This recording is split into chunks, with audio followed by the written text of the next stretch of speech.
नमस्कार, आपके साथ मैं हूं सुचेता कुपरेती और आप देख रहे हैं माइक ऑन है, वो शो जहां पर हर बड़ी खबर पर माइक ऑन होता है। और आज जो खबरें आपके लिए लेकर आ रही हैं, अब वार्ता नहीं वार होगा और वॉर भी होगी।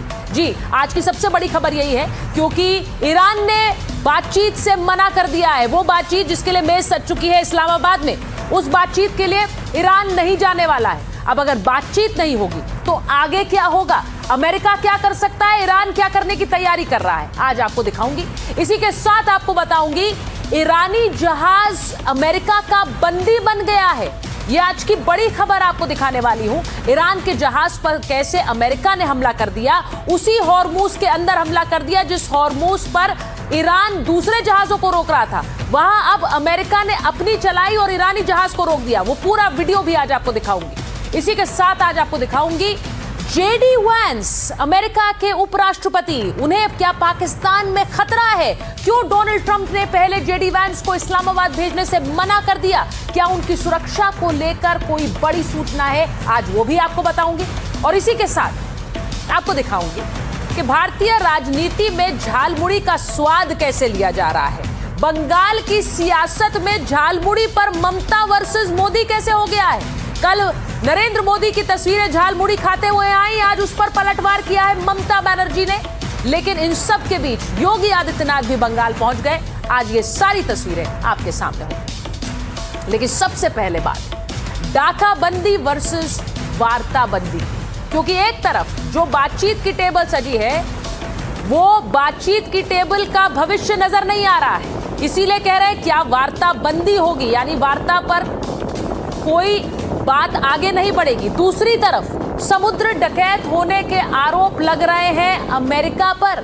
ईरान के जहाज पर कब्जा करने को लेकर ईरान अमेरिका पर भड़क गया है और इसका असर अब दोनों देशों के बीच होने वाला है। इसीलिए आज ये दोनों ही खबरें आपको दिखाने वाली हूं। ईरान के जहाज पर अमेरिका का डाका यानी डाका बंदी, और उधर ईरान की बातचीत से ना कहना यानी कि वार्ता बंदी। इन दोनों का असर कैसे होने वाला है? ये जंग क्या अब हॉर्मूज से आगे बढ़ेगा? क्या अब वार्ता नहीं वॉर होगी? ईरान का बड़ा वार क्या है? ईरान ने कहा है वो वार्ता की मेज पर नहीं जाने वाला है। उधर डोनाल्ड ट्रंप ने अपना डेलीगेशन इस्लामाबाद भेज दिया है। अगर ये बातचीत आगे नहीं बढ़ती है तो फिर क्या होगा? आज ये तस्वीर आपको दिखाने वाली हूं। सबसे पहले आपको दिखाती हूं, यूएस सेंट्रल कमांड ने ईरानी जहाज टुस्का पर फायरिंग का वीडियो जारी किया है। अमेरिका का दावा है कि 6 घंटे तक जहाज को चेतावनी दी गई थी, उसके बाद एक्शन लिया गया। ईरान के जहाज पर कैसे अमेरिका ने डाका डाला है, फायरिंग की है, यह तस्वीर देखिए।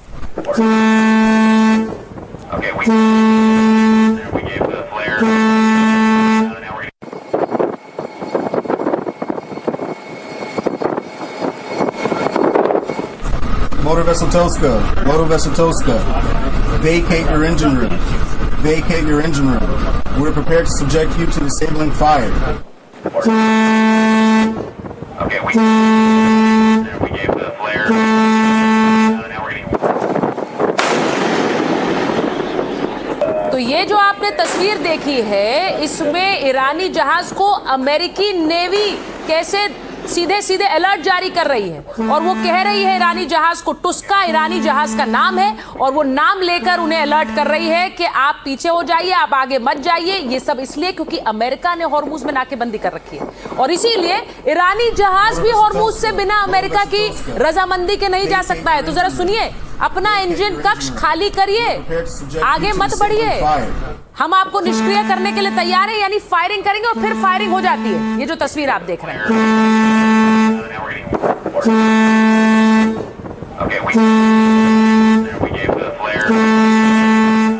अब आपको मैं दूसरी तस्वीर दिखा रही हूं। एक तस्वीर ये जिसमें ईरान के जहाज पर अमेरिका ने कैसे डाका डाला, वहां उसे रोक दिया। दूसरी तस्वीर, जेडी वैंस इस्लामाबाद के लिए रवाना हो गए हैं। कहा जा रहा है थोड़ी देर में इस्लामाबाद पहुंच जाएंगे।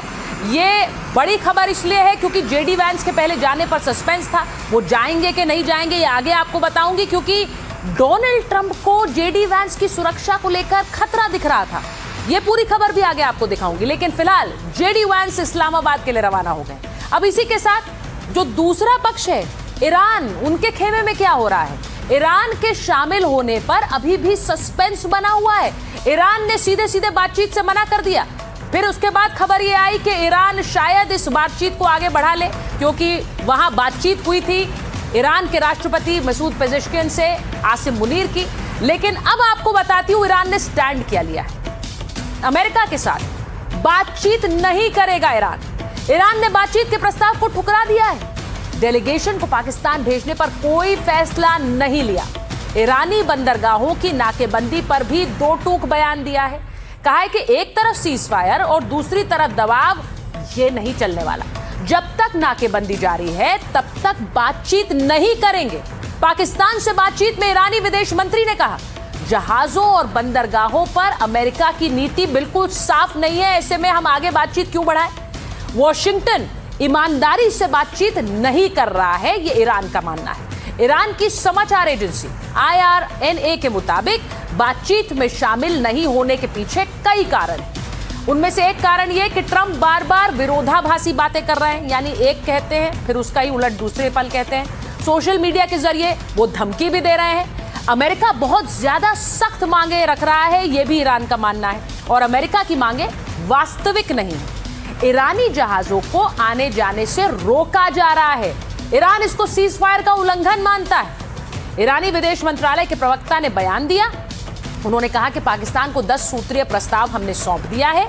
अमेरिका के साथ कोई शांति वार्ता नहीं होने जा रही है। तो यह बड़ी खबर है। जब ईरान कह रहा है कि शांति वार्ता नहीं होगी, हम डेलीगेशन नहीं भेजेंगे, वहां दूसरी तरफ अमेरिका ने डेलीगेशन भेज दिया है। ईरानी विदेश मंत्रालय के प्रवक्ता इस्माइल बगई का बयान आया। उन्होंने कहा कि अभी तक तो बातचीत के लिए पाकिस्तान जाने की कोई योजना ही नहीं है। तो फिर डोनाल्ड ट्रंप का डेलीगेशन वहां किससे मिलेगा? जरा सुनिए। देखिए, अभी तक जब तक मैं यहाँ हूँ, हमारे पास बातचीत के अगले दौर के लिए कोई योजना नहीं है और ये इस संबंध में कोई निर्णय नहीं लिया गया है। हमें होर्मुज में उनकी कार्रवाइयों का सामना करना पड़ा, जिसे अमेरिका ने नौसैनिक नाकाबंदी करार दिया। अभी कुछ ही घंटों में आपने देखा कि एक ईरानी जहाज पर हमला किया गया। ये सभी घटनाएं युद्ध विराम का स्पष्ट उल्लंघन मानी जाती हैं। दूसरी तरफ डोनाल्ड ट्रंप धमकी दे रहे हैं। ट्रंप क्या कह रहे हैं यह भी आपको बता देती हूं। ट्रंप ने सोशल मीडिया पोस्ट कर ईरान को चेतावनी दी है। अगर ईरान प्रस्तावित समझौते को ठुकराता है, अमेरिका उसके पुलों और पावर प्लांट्स पर हमला करेगा। ट्रंप ने दावा किया कि ईरान ने होर्मुज में गोलीबारी की है। हमले में फ्रांस और ब्रिटेन से जुड़े जहाजों को निशाना बनाया है। अब गोलीबारी को ट्रंप ने सीज फायर का उल्लंघन बता दिया। ईरान की कार्रवाई खुद उसके खिलाफ जा रही है, यह डोनाल्ड ट्रंप का कहना है। ईरान बिना जाने हमारी मदद कर रहा है, यह ट्रंप कह रहे हैं। ईरान को रोज $500 मिलियन का नुकसान हो रहा है। कैसे हो रहा है? क्योंकि अमेरिकी नाकेबंदी है, वो जहाजों को जाने नहीं दे रहे हैं। अब ट्रंप कहते हैं कि हम उचित और न्याय संगत समझौता पेश कर रहे हैं। चेतावनी भी दी कि अगर ईरान समझौते को स्वीकार नहीं करता है तो अमेरिका बड़े पैमाने पर सैन्य कार्रवाई करेगा। तो यही वो बात है जिसे ईरान ने पकड़ लिया और ईरान कह रहा है तो धमकी की भाषा है, इसीलिए हम अपना प्रतिनिधिमंडल पाकिस्तान नहीं भेजेंगे। अब सवाल है कि क्या समुद्र में महायुद्ध की तैयारी हो रही है? क्योंकि एक तरफ ईरान बातचीत के लिए जाएगा ही नहीं। डोनाल्ड ट्रंप कह रहे हैं कि अगर बातचीत नहीं हुई, कोई डील नहीं हुई तो बहुत बड़ा हमला होगा। तो क्या यह हमला अब समुद्र में होगा? समुद्र में महायुद्ध होगा। ब्रिटिश नौसेना की इकाई UKMTO भी कुछ ऐसा ही अंदेशा जता रहा है। अब आपको मैं बताऊं कि उन्होंने सख्त चेतावनी जारी की है। कहा है कि होर्मुज में तनाव अब अपने उच्चतम स्तर पर पहुंच गया है। स्थिति अब नियंत्रण से बाहर हो सकती है। ये जो तस्वीरें आप देख रहे हैं, ये होर्मुज की तस्वीरें हैं, जहां पर जो जहाज है वो अभी भी इसी तरह से खड़े हुए नजर आ रहे हैं, क्योंकि इन्हें जाने की इजाजत नहीं है। ना आगे बढ़ सकते हैं, ना पीछे जा सकते हैं। स्थिति अब नियंत्रण से बाहर हो सकती है, क्योंकि क्षेत्र में गलतफहमी या अचानक हमले की संभावना बहुत ज्यादा बढ़ गई है। तो ये यूनाइटेड किंगडम की जो मैरीटाइम ट्रेड ऑर्गेनाइजेशन है UKMTO, उसका ये बयान आया है।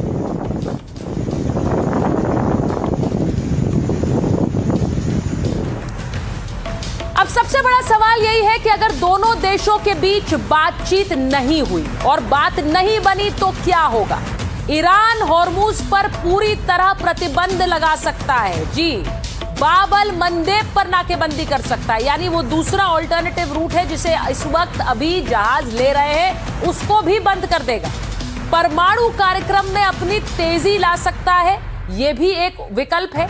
और इसी के साथ अमेरिका पर प्रॉक्सीज के हमले करवा सकता है, यानी वो खुद तो नहीं करेगा लेकिन उसके जो प्रॉक्सीज हैं हिजबुल्ला, इनके जरिए हमले करा सकता है। मिडिल ईस्ट में अमेरिकी बेसिस को टारगेट कर सकता है। ये धमकी पहले भी ईरान ने दी थी और ये कहा था कि जो तेल फैसिलिटीज हैं, जो पाइपलाइंस हैं, उन पर हम अटैक कर देंगे अगर आपने हमारे लिए हॉर्मुज बंद किया और अगर आपने अटैक्स करे। तो ये धमकी वो अमल में ला सकता है जो उसने पहले दी थी। ईरान के खिलाफ बड़े हमले कर सकता है। अब अमेरिका क्या करेगा वो भी आपको बता रही हूं। ईरान के खिलाफ अमेरिका बड़े हमले कर सकता है। ईरानी बंदरगाहों की नाकेबंदी कर सकता है। पावर प्लांट्स पर हमला, ये तो खुद डोनाल्ड ट्रंप कह चुके हैं कि पावर प्लांट्स को उड़ा देंगे, ईरान के पुलों को उड़ा देंगे, ये भी ट्रंप ने कहा है। ईरान की आर्थिक व्यवस्था पर चोट बुरी तरह से हो सकती है, जिससे बातचीत के लिए आगे का ग्राउंड ही खत्म हो जाए। और सबसे बड़ी बात, बूट्स ऑन ग्राउंड, जिसकी बात हम शुरुआती दिनों से कर रहे हैं, यानी ग्राउंड ऑपरेशन ईरान में अमेरिका करा सकता है। यह सब तब अगर बातचीत फेल हो जाती है, जिसके आसार अभी नजर आ रहे हैं, क्योंकि ईरान तो डेलीगेशन ही नहीं भेज रहा। एक तरफ बातचीत को लेकर सस्पेंस है, तो दूसरी तरफ दोनों देश युद्ध की तैयारी में भी लग गए। ईरान ने सीज फायर के बाद तैयारी तेज कर दी। सुरंगों में मौजूद अपनी मिसाइल स्टॉक और लॉन्चर्स को निकालने की तैयारी की है। ये है वो लॉन्चर साइट्स जिनकी तस्वीरें जारी की है। और ईरान कह रहा है हमारे पास अभी बहुत असला बचा है।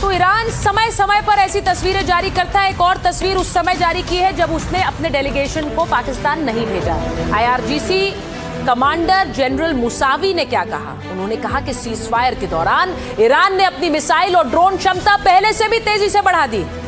वहीं दुश्मन अपने स्टॉक पाइल दोबारा नहीं बना पाया है, यानी अपने हथियार फिर से नहीं बना पाया और विदेश से धीरे धीरे हथियार मंगाने को मजबूर है। वो सीधे हमला कर रहे हैं अमेरिका पर और इजराइल पर और कह रहे हैं हमारे पास अपने निर्मित और अपने बने हुए हथियारों का एक बड़ा जखीरा अभी भी मौजूद है।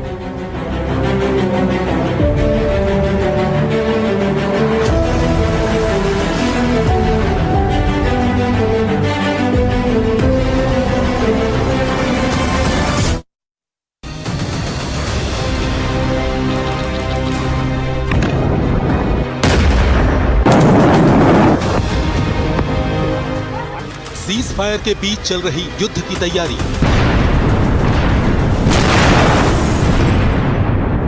एक तरफ बातचीत, दूसरी तरफ जहाजों की तैनाती।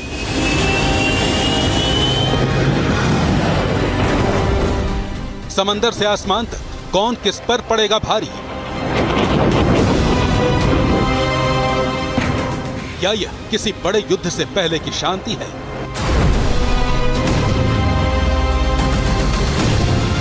ईरान अमेरिका के बीच भले ही बातचीत के दूसरे राउंड की कोशिश चल रही हो, लेकिन इस शांति के बीच दोनों देश बारूदी शोर की तैयारी कर रहे हैं।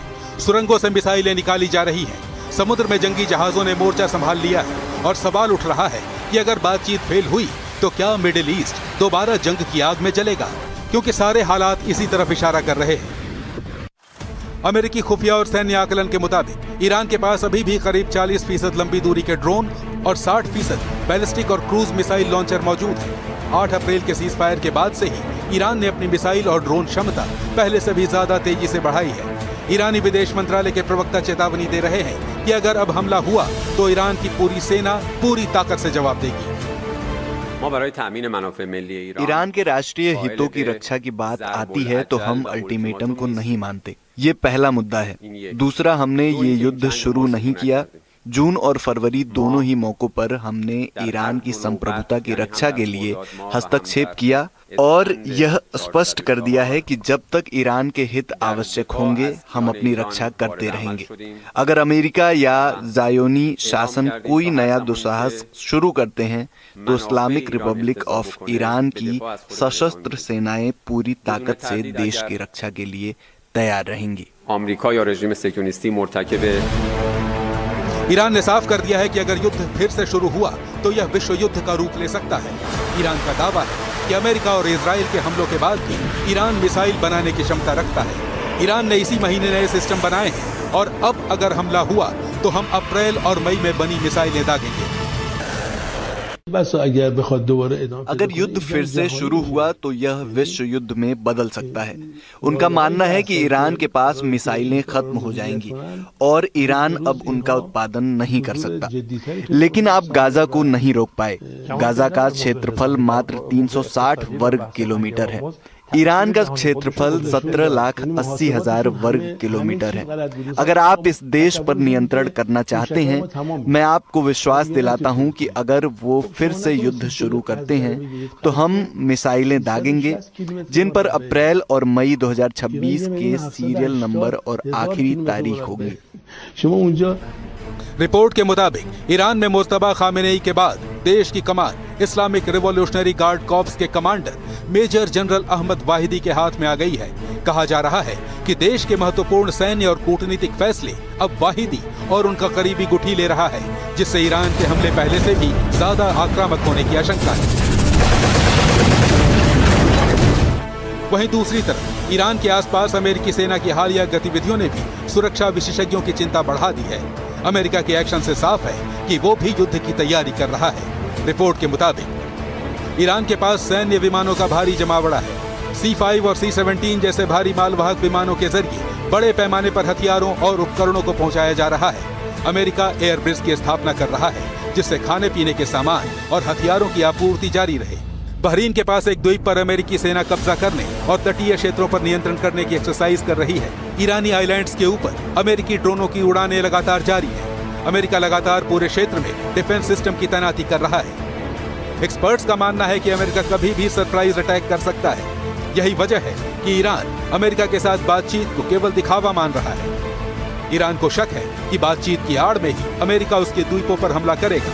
ईरान का तर्क है कि अमेरिका पहले भी बातचीत के दौरान हमले कर चुका है, इसलिए वो इस बार पहले से ज्यादा तैयार है। सवाल है कि क्या इस शांति के बीच में किसी बड़ी जंग की तैयारी हो रही है। Bureau report, NDTV India.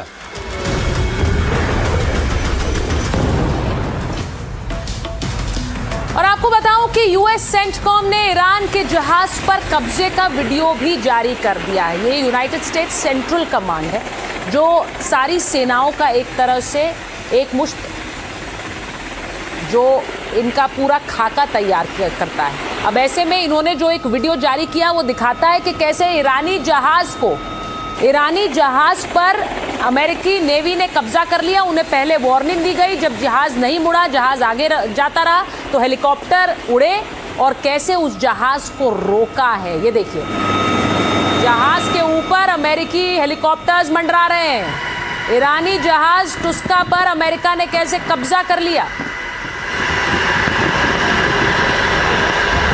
और फिर अमेरिकी नेवी के जो कमांडोज हैं वो कैसे जहाज पर उतरे। ये सारा वीडियो अमेरिका ने जारी किया है, दिखाते हुए कि वो जहाज जो हमारा अलर्ट नहीं मानेगा उस पर इसी तरह से कब्जा होगा जैसे इस जहाज पर कब्जा हुआ।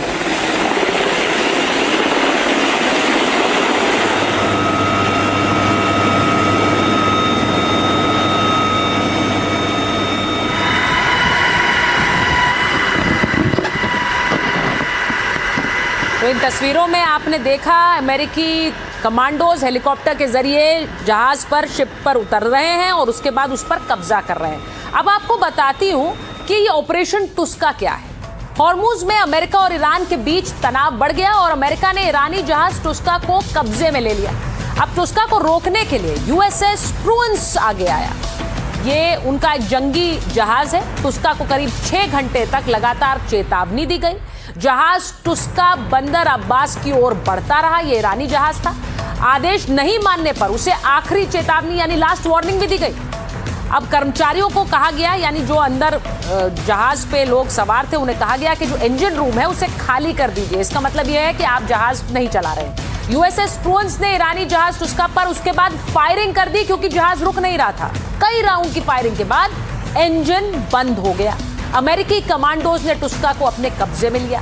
फिलहाल ईरानी जहाज पर अमेरिका का कब्जा है।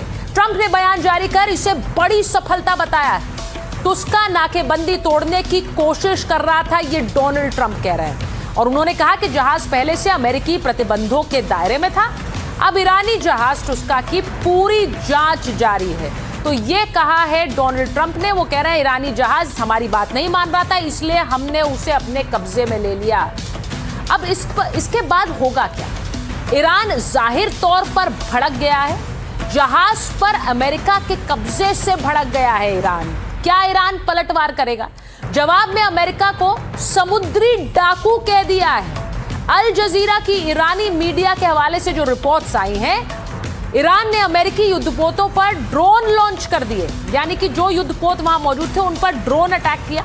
IRGC से जुड़ी तस्नीम न्यूज एजेंसी ने भी एक जानकारी दी।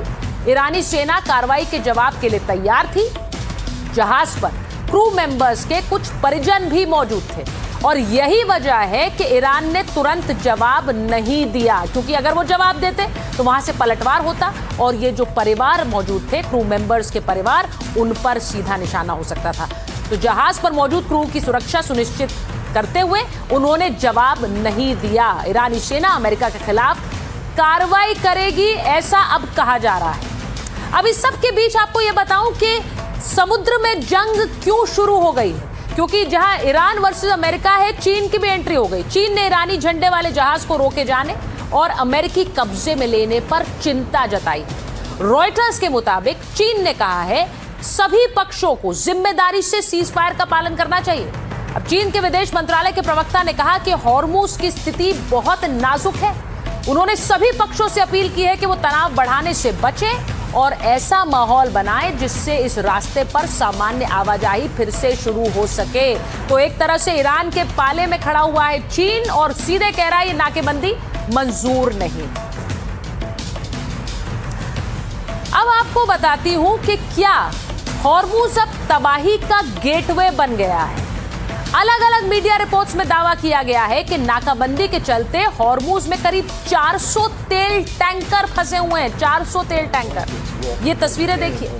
इन फंसे हुए जहाजों पर करीब 20,000 नाविक फंसे हुए हैं। फुल चलाइए इसे। अब आप सोचिए, 400 तेल टैंकर फंसे हैं, 20,000 नाविक फंसे हैं। सुरक्षा को लेकर अंतर्राष्ट्रीय समुद्री संगठन गहरी चिंता जाहिर कर रहा है, लेकिन दुनिया की बात ना ईरान सुन रहा है और ना अमेरिका सुन रहा है।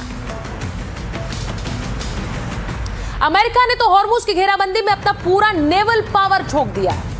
अब जो तस्वीरें आप इस वक्त देख रहे हैं, अमेरिका के शक्तिमान कहे जाने वाले aircraft carrier USS Abraham Lincoln और अमेरिका के सबसे modern aircraft carrier USS Gerald R Ford की है। ईरान की नाकाबंदी के लिए अमेरिका ने दोनों को मोर्चे पर तैनात कर दिया है। ईरान की पूरी लीडरशिप तबाह हो गई, लेकिन ईरान झुका नहीं। उसकी सैन्य शक्ति पर अमेरिका ने प्रहार किया, लेकिन वो नहीं हारा है। अब अमेरिका ईरान का तेल का धंधा भी चौपट कर उसकी आर्थिक रीढ़ तोड़ना चाहता है। बातचीत के लिए भी ईरान ने मना कर दिया है और इसीलिए ये दोनों शक्तिमान USS अब्राहम लिंकन और USS जेरल्ड आर फोर्ड को अब अमेरिका ने इसीलिए उतारा है जिससे कि एक दबाव, एक प्रेशर बनाया जा सके ईरान पर। बातचीत के लिए अमेरिका का डेलीगेशन पाकिस्तान पहुंचने वाला है, लेकिन उससे पहले दबाव की ये तस्वीर है जो आप देख रहे हैं। इन दोनों ही युद्धपोतों को खाड़ी में उतारकर ये ईरान को बताने की कोशिश है कि आप बचने वाले नहीं। अब आपको दिखाती हूं कि ईरान पर यूएस ने कैसे फंदा कस दिया है। समंदर में ईरान की नाकाबंदी के लिए अमेरिका ने अपने 16 मेन बैटलशिप्स तैनात किए हैं। 16 USS अब्राहम लिंकन ओमान की खाड़ी में है। इस पर F-35C लाइटनिंग 2 और सुपर हॉर्नेट जैसे घातक लड़ाकू विमान तैनात हैं। अमेरिका का मेन फोकस ओमान की खाड़ी है, इसीलिए एम्फिबियस असॉल्ट शिप USS ट्रिपली भी वहां पर तैनात है। एम्फिबियस dock ship USS new Orleans भी ओमान की खाड़ी में मुस्तैद है। ये सारे उसके वो जंगी युद्धपोत हैं जो कि चलते फिरते किले हैं जहां पर पूरी सेना तैनात रहती है। इनके अलावा आपको बताऊं कि एम्फिबियस डॉक शिप USS सोमरसेट भी वहां तैनात है। ओमान की खाड़ी के बाद अगर मैं लाल सागर की बात करूं तो USS जेरल्ड आर फोर्ड, जिसकी तस्वीर मैंने आपको दिखाई, ये लाल सागर में तैनात है। अगर हूतियों ने हमले की कोशिश की तो America USS Gerald R Ford से जवाब देगा।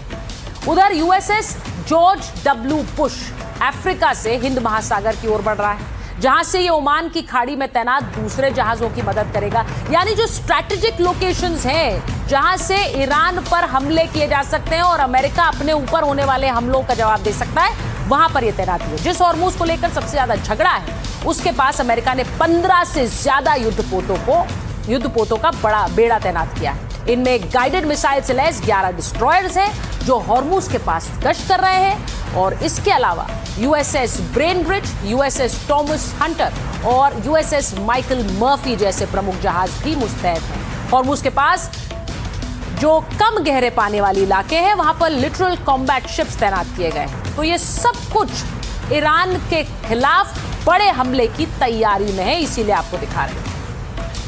इसी तनाव को खत्म करने के लिए अमेरिका और ईरान के बीच पाकिस्तान की राजधानी इस्लामाबाद में दूसरे दौर की बातचीत होनी। अब दूसरे दौर की बातचीत तो हो रही है, लेकिन पाकिस्तान पर क्या किसी को भी भरोसा है? आज आपको यह दिखाऊं। राजधानी इस्लामाबाद और जिस रावलपिंडी में पाकिस्तानी सेना का मुख्यालय है, उन दोनों शहरों की पूरी किलेबंदी कर दी गई है। वहां एक तरह से लॉकडाउन लगा दिया गया है, शहरों को पूरी तरह से ठप कर दिया गया है। जवान सिक्योरिटी का ये तामझाम संभाल पाएंगे, इसका भरोसा लगता है खुद पाकिस्तान को नहीं, इसीलिए शहर को लॉकडाउन कर दिया। तमाम रास्ते ऐसे हैं जिन्हें पूरी तरह बंद कर दिया गया है। जो रास्ते खुले हैं वहां भी तरह तरह की पाबंदियां हैं, एक एक गाड़ी की चेकिंग की जा रही है।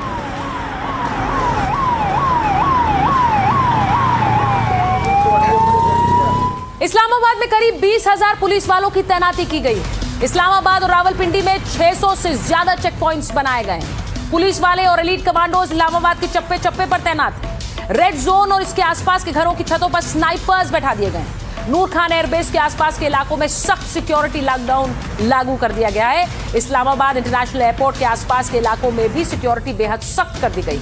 प्रशासन ने इस्लामाबाद में पब्लिक ट्रांसपोर्ट को तो बंद ही कर दिया है, बस अड्डे बंद कर दिए गए। नतीजा यह है कि लोग सड़कों पर धक्के खा रहे हैं। इस्लामाबाद शहर में भारी वाहनों की एंट्री पर भी पूरी तरह रोक है।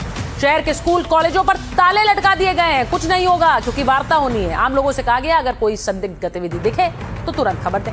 रावलपिंडी में ड्रोन उड़ाने पर भी रोक है। रावलपिंडी के कबूतरबाजों को भी कह दिया गया है कि अपने शौक पर काबू रखें, यानी कबूतर ना उड़ाएं। इसके साथ ही हवाई गोलीबारी पर भी पूरी तरह प्रतिबंध लगा दिया गया है। मेहमानों को तेहरान के लिए पाकिस्तान सरकार ने इस्लामाबाद के 2 5 स्टार होटल्स को खाली करवा लिया है। पाकिस्तान की राजधानी इस्लामाबाद में यह पूरा धामझाम इसीलिए है क्योंकि अमेरिकी टीम पहुंच रही है। अमेरिका के उपराष्ट्रपति जेडी वैंस पहुंच रहे हैं। उनकी सुरक्षा में किसी तरह की चूक ना हो, इसीलिए पाकिस्तान की सांसें अटकी। उसने मेहमान के स्वागत में अपना पूरा घर सिर पर उठा लिया है, अपने ही लोगों को घर में बंद कर दिया। अब जमाने भर की सिक्योरिटी लगा दी है। इसके बावजूद ट्रंप के एक बयान से पाकिस्तान को उसकी हैसियत भी दिख गई है, क्योंकि डोनाल्ड ट्रंप जेडी वैंस के अमेरिका जाने को लेकर, उनकी सुरक्षा को लेकर चिंतित थे। ट्रंप ने कैसे पाकिस्तान को उसकी हैसियत दिखाई, यह भी आपको बताती हूं। अमेरिका ने पाकिस्तान को कैसे शर्मिंदा कर दिया है। पीस टॉक की तैयारी के बीच अमेरिका ने सिक्योरिटी के मसले पर पाकिस्तान को शर्मिंदगी की एक झलक दिखाई।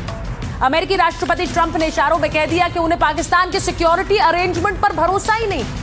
सेकेंड राउंड की बातचीत के बारे में पूछे जाने पर ट्रंप ने कहा था कि पाकिस्तान में उपराष्ट्रपति जेडी वैंस की सुरक्षा मुश्किल है। ट्रंप ने यहां तक कहा था कि उपराष्ट्रपति जेडी वैंस बातचीत के लिए पाकिस्तान नहीं जाएंगे।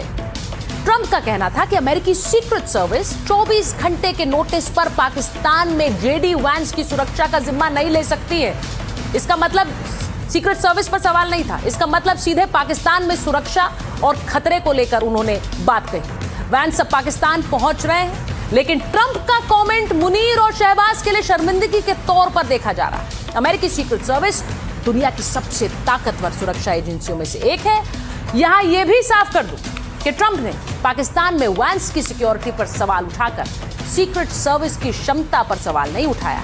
इशारों में पाकिस्तान के सिक्योरिटी अरेंजमेंट्स पर सवाल उठाया। जैसा मैंने पहले कहा, अगर अमेरिकी सिक्योरिटी सर्विस इस्लामाबाद में वैंस की सुरक्षा पर असमंजस में थी तो मतलब साफ है, पाकिस्तान में सुरक्षा की हालत अमेरिका की नजर में जीरो है। सिक्योरिटी के मसले पर अमेरिका के हाथों बेइज्जत होने के बाद पाकिस्तान कैसे सहमा हुआ है। वैंस के इस्लामाबाद पहुंचने से पहले अमेरिका की राजदूत नैटली बेकर पाकिस्तान के गृह मंत्री मोहसिन नकवी से मिली।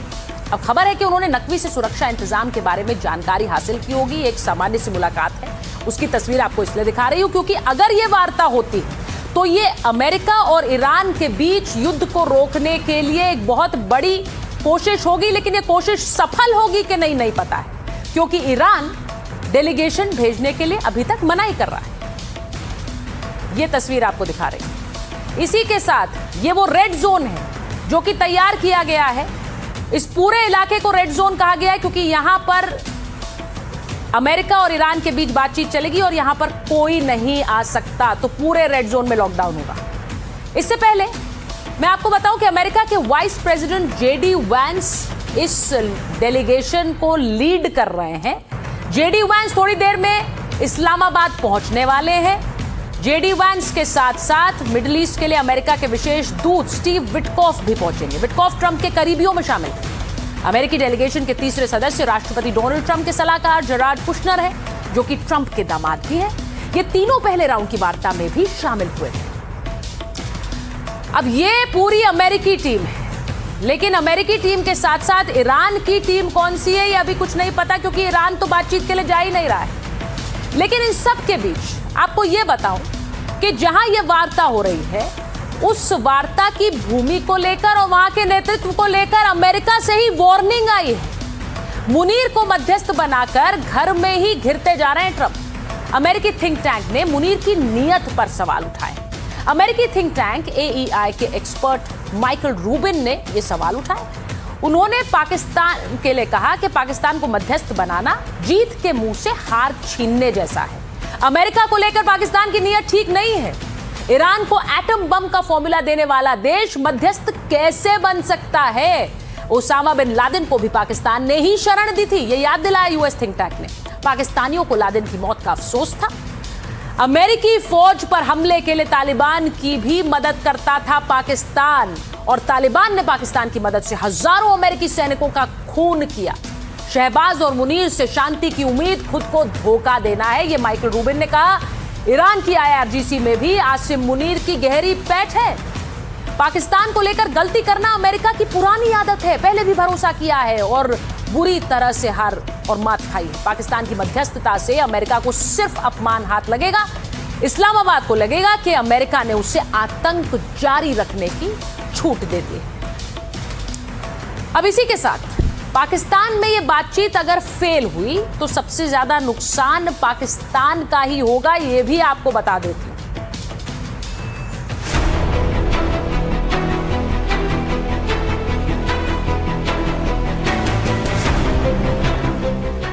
पीस डील के चक्कर में फंस गया पाकिस्तान।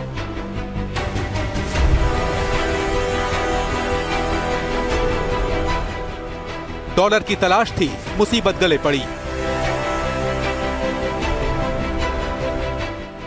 वेंटिलेटर पर पड़ा पाकिस्तान शांति वार्ता के नाम पर वसूली का जुगाड़ कर रहा है, बर्बादी में भी मुनाफा ढूंढ रहा है।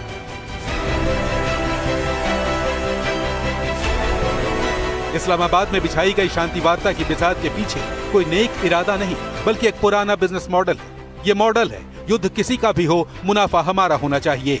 पाकिस्तान चाहता है कि 1980 के अफगान युद्ध और 2000 के वॉर ऑन टेरर की तरह एक बार फिर अमेरिका उसकी झोली में अरबों डॉलर डालता रहे।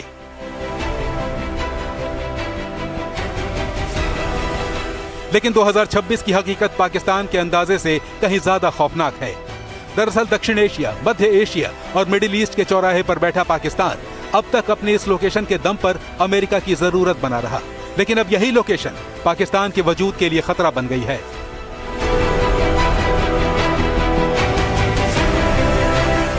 दरअसल पाकिस्तान के एक तरफ सऊदी का डिफेंस पैक्ट है, तो दूसरी तरफ ईरान की 900 किलोमीटर लंबी सरहद। अमेरिका और ईरान की पीस डील अगर पटरी से उतरी तो फिर जो घमासान मचेगा उसकी आग पाकिस्तान को भी जलाएगी।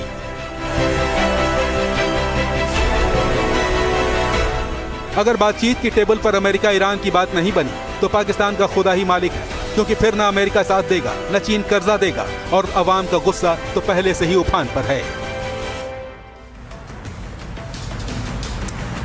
और अब बात बंगाल की करते हैं, जहां चुनाव होवे और झालमुड़ी भी होवे। ये मैं क्यों कह रही हूं, क्योंकि प्रधानमंत्री नरेंद्र मोदी चुनाव प्रचार में जाते हैं और अपनी गाड़ी से उतरकर झालमुड़ी खाने जाते हैं। अच्छे वाला कितने का? अब ये जो तस्वीर है ये 24 घंटे के अंदर इंस्टाग्राम पर 10 करोड़ लोगों से ज्यादा लोगों ने देख ली है। 10 करोड़ से ज्यादा लोग इस तस्वीर को देख रहे हैं, प्रधानमंत्री की झालमुड़ी खाते हुए तस्वीर। भाई हमें अपना झालमुड़ी खिलाओ। हाँ, अच्छे वाला कितने का होता है? 10-20। हाँ, जो भी है बना दो। हाँ, झालमुड़ी खाएंगे? खाएंगे, बिल्कुल खाएंगे। तो कितना 10 रुपए देना है? दुकान में आए सर।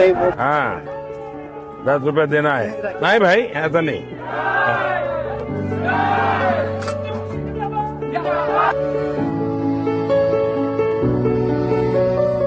बढ़िया बनाओ।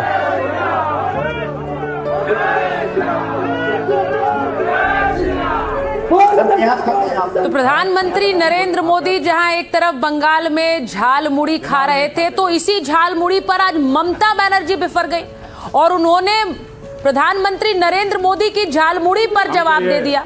इन तस्वीरों को ममता बनर्जी ने सीधे सीधे खारिज कर दिया। ममता बनर्जी क्या कह रही झालमुड़ी पे, जरा सुनिए। अरे यही खाएंगे। পিটকোর দোকানে ঝালমুড়ি এসপিজি কে দিয়ে তৈরি করিয়ে 10 টাকা কখনো পকেটে থাকে ওনার? কত নাটক! নির্বাচনের সময় গুহাতে গিয়ে বসে থাকেন, কখনো নির্বাচনের সময় বলে আমি চায়ওয়ালা। तो ममता बनर्जी कह रही है ये तस्वीरें तो स्टेज्ड हैं। वो कह रही हैं कि 10 रुपए इनकी जेब में कहाँ रहते हैं, और ममता बनर्जी ये भी कह रही हैं कि एसपीजी को कहा गया तब ये पूरा सीन बनाया गया। तो ममता बनर्जी झालमुड़ी पर बिफर गई हैं। लेकिन बंगाल के चुनाव प्रचार में ममता दीदी के सामने अब योगी आदित्यनाथ भी आ गए। योगी आदित्यनाथ आज चुनाव प्रचार के लिए पहुंचे। वो पिछले कई दिनों से बंगाल में रैलियां कर रहे हैं। आज उनकी तस्वीरें कुछ ऐसी आई कि उनके स्वागत में कैसे लोगों ने योगी आदित्यनाथ के लिए वहां पर गाने भी बजाए, नारे भी लगाए। जरा वो सुनाती हूँ आपको। जोगी जी स्वागतम, पुरुलियार पुण्यभूमिते जोगी जी स्वागतम, पुरुलियार पुण्यभूमिते जोगी जी स्वागतम, पुरुलियार पुण्यभूमिते जोगी जी स्वागतम, जोगी जी स्वागतम, जोगी जी स्वागतम। तो जाना होच्छे जोगी जी के जय श्री राम। यूपी में सड़कों पे नमाज नहीं पढ़ी जाती है। यूपी में मस्जिदों से अजान की आवाज नहीं आती है। यूपी में तो एक ही नारा गूंजता है, न गौ माता को कटने देंगे, न हिंदुओं को बंटने देंगे। तो बंगाल में योगी आदित्यनाथ कैसे खेला करेंगे वो भी आपको बताती हूं। आज बंगाल में चुनाव प्रचार के लिए पहुंचे और उन्होंने कहा सिंहासन खाली करो ममता दीदी, 15 साल खेला हुआ है, अब विकास होगा। यूपी में सड़कों पर इफ्तारी और नमाज नहीं होती है। ममता दीदी ने राम नाम दुर्गा पूजा पर बैन लगाया है। जय श्री राम बोलने पर ममता दीदी को परेशानी होती है।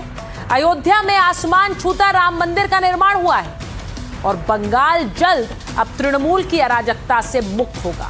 बंगाल अब डबल इंजन सरकार का स्वाद चखने जा रहा है। और जिस सभा में योगी आदित्यनाथ पहुंचे थे वहां उन्होंने खेला खत्म विकास शुरू इसे बंगाली में नारा भी दिया और लोगों से कहा मेरे साथ दोहराइए। जरा सुनिए। ममता दीदी कहती है कि अब खेला हो भी, और मैं तो उनसे कहना चाहता हूं 15 साल बहुत हुए, अब खेला बंद होगा और विकास शुरू होगा। ए बार खेला शेष उन्नयन शुरू। मैं कहूंगा ये बार आप बोलेंगे खेला शेष उन्नयन शुरू। ए बार उन्नयन, ए बार उन्नयन,